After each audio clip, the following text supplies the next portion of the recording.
Allô? Allô? Salut, c'est qui? C'est quoi tes pires jeux? Mais pire jeu, pourquoi vous voulez savoir ça? Obéis, sinon il va t'arriver des choses horribles. C'est une blague? Non. Si c'était une blague, j'aurais dit, bon alors c'est 2 œufs sur une poêle, le premier il dit, pouf, il fait chaud, et le deuxième répond, oh mon dieu, un œuf qui part. Oh mon dieu, mais ce n'est pas une blague! Bah oui. Non mais je veux dire, ce n'est pas une blague, ce n'est pas drôle. Oui, c'est ça, ta gueule. Maintenant tu vas faire exactement ce que je te demande. Alors mais comment est-ce que je... Je veux pourquoi que tu... Et qu'est-ce que je dois faire? Laisse-moi parler, merde! Donc je veux que tu ailles dans ta chambre et que... D'accord. Sérieux, mais quel jambon ce type! Mais je dois faire quoi dans ma chambre? Ok, donc tu vas aller dans ta chambre et tu vas... Quoi? Vous voulez que je teste des jeux de sport pourris? Encore rien Oh dit, non! bordel, je veux Oh que tu- non! C'est pas vrai, mais allô? Oh Allô? non, non, Mais non, merde, non, mais non. c'est pas vrai, mais allô? Non. Allô?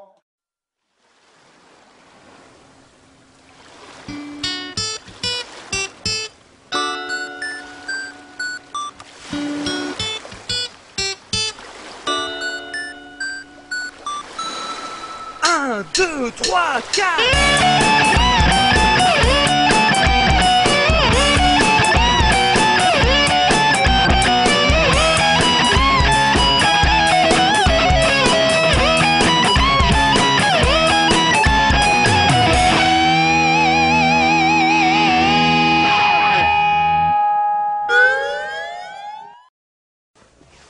Oh là là! Sérieux, c'est inhumain ce que je dois faire, vraiment! Vous savez, si vous êtes déjà allé dans des magasins à la recherche de jeux rétro, vous avez dû constater que les jeux sont maintenant de plus en plus chers. Hein. Pourtant, il existe un type de jeu qui lui a gardé un prix très bas parce que ce sont des jeux qui ont très mal vieilli. C'est les jeux de sport. Tout le monde a forcément joué à ces jeux, aussi mauvais qu'ils étaient, simplement parce que c'était les principaux jeux qui offraient la possibilité de jouer à plusieurs, que ce soit des jeux de foot, de tennis, de basket, de jeux olympiques, de tir ou peu importe.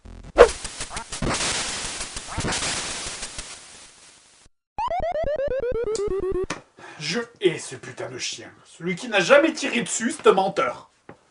Si seulement on pouvait... Oh.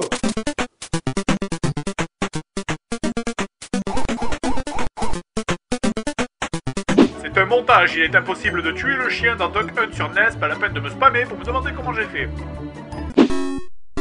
Commençons par les jeux de foot, et un des premiers jeux de foot auxquels j'ai joué, soccer.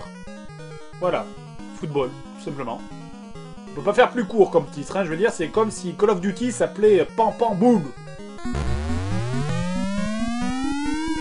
L'inertie de la balle à cette époque est encore méga lourde, on a l'impression que les joueurs tirent dans des boules de bowling, mais bon, ça à la limite c'est pas grave. Moi, celui qui m'a bien fait hurler dans ce jeu, c'est lui. Qui est dans les cages, sérieusement? Gilbert Montagnier? Allez, vas-y, elle est sur toi, là. Oh! Sérieusement, les cages sont complètement vides. On dirait que le gardien se promène totalement au hasard dans la surface et qu'éventuellement, des fois, il est sur la trajectoire du ballon. Ah là, ça y est, regardez. Là, il est parti faire un bisou à mamie dans les tribunes. D'ailleurs, je crois que ce gardien, plus tard, il est devenu arbitre aussi, dans Adidas Power Soccer 98. Un des seuls jeux de foot, je crois, où on pouvait littéralement déboîter un mec qui avait pas la balle sans faire de faute. Regardez-moi ça. Joe wins. Fatality. Allez, on passe au basket avec NBA All-Star Challenge. En général, quand j'achète un jeu de basket, je m'attends à pouvoir jouer au basket. Mais pas ici. En fait, ce que je savais pas avant d'acheter ce truc, c'est qu'ici, on fait que des duels ou des lancers francs. Yep, c'est comme si t'achetais un jeu de foot et que tu faisais que des touches.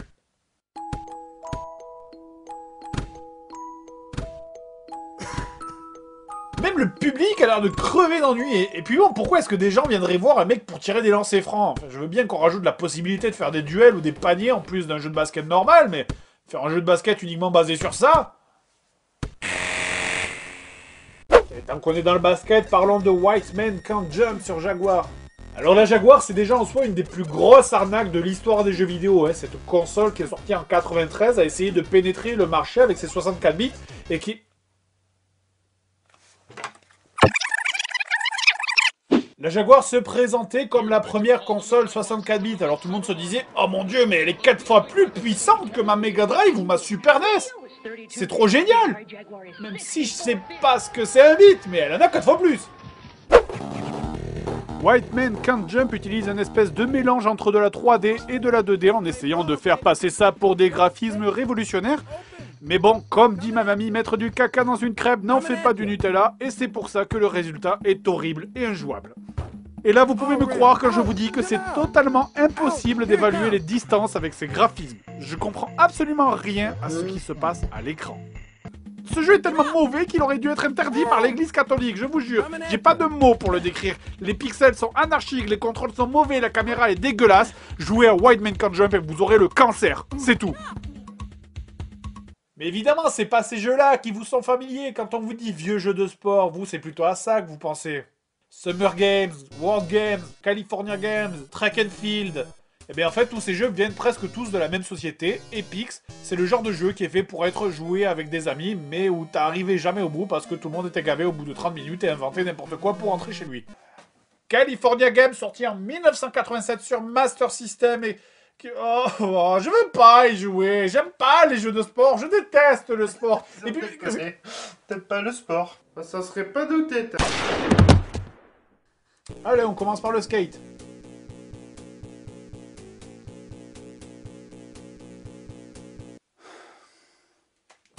Allez, on commence par le footbag.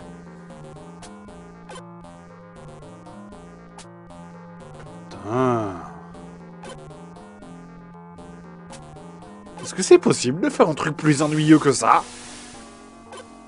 Sérieusement, mais c'est quoi? C'est un genre de simulation de mort cérébrale, ce jeu? Et c'est quoi cette musique? Le musicien, il avait juste assez d'argent pour acheter un synthé avec 3 touches dessus? Je peux pas m'empêcher d'avoir pitié de ce mec là, tout seul sur le gazon, vraiment, il lui manque plus que la pancarte pour avoir l'air encore plus pathétique. Le frisbee maintenant. Ok, non mais, allez, soyons sérieux. Je veux dire, même en étant très mauvais au frisbee, comment est-ce qu'on pourrait rater un lancer à ce point-là? C'est ridicule. Oh là là. Vous savez ce que je déteste dans ces jeux? C'est qu'on t'explique rien. On te lâche directement dans le jeu et ça y est, c'est tout. Démerde-toi pour trouver les touches toi-même. Là, il a fallu que j'astique la manette pendant 1 heure à essayer toutes les combinaisons les plus bizarres possibles avant de trouver la bonne. Il faut appuyer sur 1 pour préparer le lancer, appuyer sur gauche pour bouger la barre, puis sur droite pour régler la puissance, puis de nouveau sur 1 pour le lancer, puis sur 2 pour le rattraper. Et encore, même si t'as compris ça, de l'autre côté, il faut que Gertrude la ramasse le frisbee, et ça, ben, j'y arrive pas. Allez, putain, mais pourquoi il peut pas se baisser? C'est trop difficile. Allez, mais merde, là, ça lui passe devant les mains, même le gardien de soccer, il aurait rattrapé celle-là. Ah, mais la prochaine fois, j'emmènerai le chien, lui, au moins, il y arrive. Bon, il y a bien un mode d'entraînement dans ces jeux, tu me diras, mais c'est exactement la même chose que le mode normal, il n'y a rien d'expliqué. Je déteste California Games. En fait, non, je déteste tous les jeux de sport, mais surtout California Games. Faudrait vraiment être complètement con pour avoir acheté la suite. Tu viens pas de dire ok, j'arrive.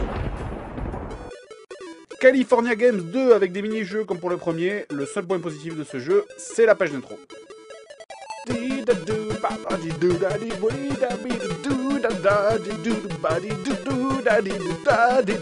je pourrais faire ça toute la journée. Bah allez, on commence par le bodyboard, et là je crois qu'on a l'épreuve de sport la plus stupide que j'ai jamais vue dans un jeu vidéo.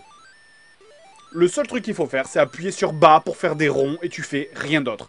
Il y a bien des figures, des combinaisons d'après le livret, mais aucune ne marche. La touche B1, B2, enfin ok, 1 et 2, je suppose que c'est une touche de la manette, mais B? J'ai essayé, hein, ça a pas l'air de correspondre à bas. Est-ce que je dois tenter de violer ma Master System avec une manette de Nintendo? J'ai essayé toutes les combinaisons possibles et aucune ne marche, alors quoi? Qu'est-ce qu'on est censé faire? Eh ben on fait des ronds, voilà. C'est tout, pendant toute l'épreuve et jusqu'au moment où la vague disparaît, qu'il faut éviter des trucs qui flottent à la surface. Attention les plongeurs! Un tonneau! Un rocher! Une vieille! Tout ça pourquoi finalement? Pour rentrer un record à la con qui serait passé dès qu'on aura éteint la console ou pour faire la fête à la fin de l'épreuve avec un vieux travelot brésilien? Faut pas avoir le sens des priorités, merde! Le snowboard maintenant. Je suppose qu'il faut lâcher le mec sur la montagne. Ou pas.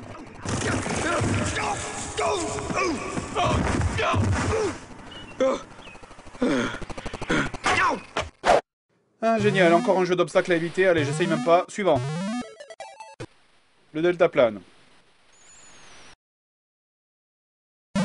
Oh, mais pitié, mais tuez-moi! Le jeu se vantait d'être à 8 joueurs, mais comment tu veux convaincre 8 personnes de jouer à ce truc? 8 personnes à la fois, t'en as une qui joue et 7 qui se font chier. Ça me rappelle les fameux copains là qu'on a tous eu, vous savez, ceux qui vous invitaient chez eux pour jouer à la console, et finalement ils jouaient devant vous et vous faisiez chier derrière, c'est pareil. Je vais pas tous les faire, hein. Je pourrais aussi vous parler des Summer Games ou de World Games avec des jeux aussi intéressants que le lancer de troncs d'arbres en Écosse ou la course sur des rondins flottants avec des vieux bûcherons canadiens. Mais bon, ça va, la boîte dit que c'est des sports de classe mondiale, donc ça va. Hein. Passons plutôt à un jeu sur lequel tout le monde en a chié, Track and Field. Alors que vous avez commencé sur la version NES, la version Sega ou la version PlayStation pour les plus jeunes d'entre vous, vous y avez tous joué. Et vous savez très bien pourquoi je parle de ce jeu, hein. C'était le premier jeu à introduire la notion de masturbation de manette, où vous deviez appuyer comme des bourrins sur A et B très rapidement pour aller plus vite. Ah merde! Et voilà, t'as gagné le 120. C'est la maîtrise. Je reviens. Ah, mon bras! Ah putain, ça fait mal! Je souffre le marteau!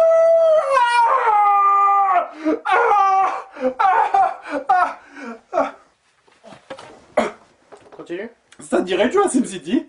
Cela dit, je me rappelle moi que ces jeux, c'était aussi l'occasion pour tout le monde d'exposer ses techniques perso pour gagner. Hein. Tout le monde avait plus ou moins sa technique spéciale secrète pour bourriner la manette. Il y avait la technique de la table, ça marchait pas. Il y avait la technique du t-shirt, ça marchait pas non plus. Ou alors il y avait la technique de coller la manette entre ses cuisses. Mais il fallait pas sortir ça du contexte. Hein. Voilà. Mais bon, tout ça c'est trop gentil, c'est de la merde. Moi j'avais inventé des vraies techniques agressives qui marchaient vraiment. Par exemple, tu pouvais mettre des petits coups de coude à ton adversaire pour le déconcentrer. Tu pouvais discrètement débrancher ou piquer sa manette, hein, un grand classique, mais ça marche toujours. Ou d'autres techniques diverses qui marchaient aussi plutôt bien. Moi, ce qui me gonflait le plus dans ces jeux, c'était surtout qu'ils étaient quasiment tous basés sur le même principe. En fait, je veux dire, est-ce qu'ils ont vraiment testé leur jeu? Enfin, n'importe qui s'est rendu compte que passer la 3e épreuve, un humain normal a déjà une tendinite. Alors bon, avec les jeux suivants, ils ont bien rajouté des épreuves qui se jouaient différemment, hein, et j'ai jamais compris comment ça fonctionnait.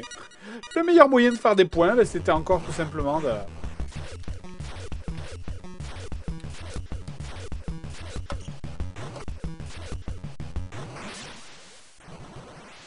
Et ça marche.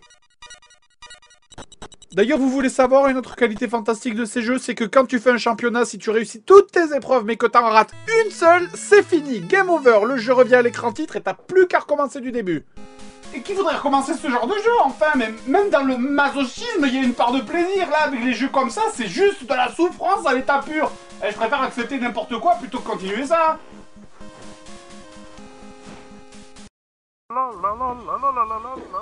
Bon, écoutez, vous avez gagné, moi j'abandonne, ça c'est insupportable. Quoi? J'ai gagné quoi? Vous avez gagné votre truc, là. Écoute, voilà ce que tu vas faire.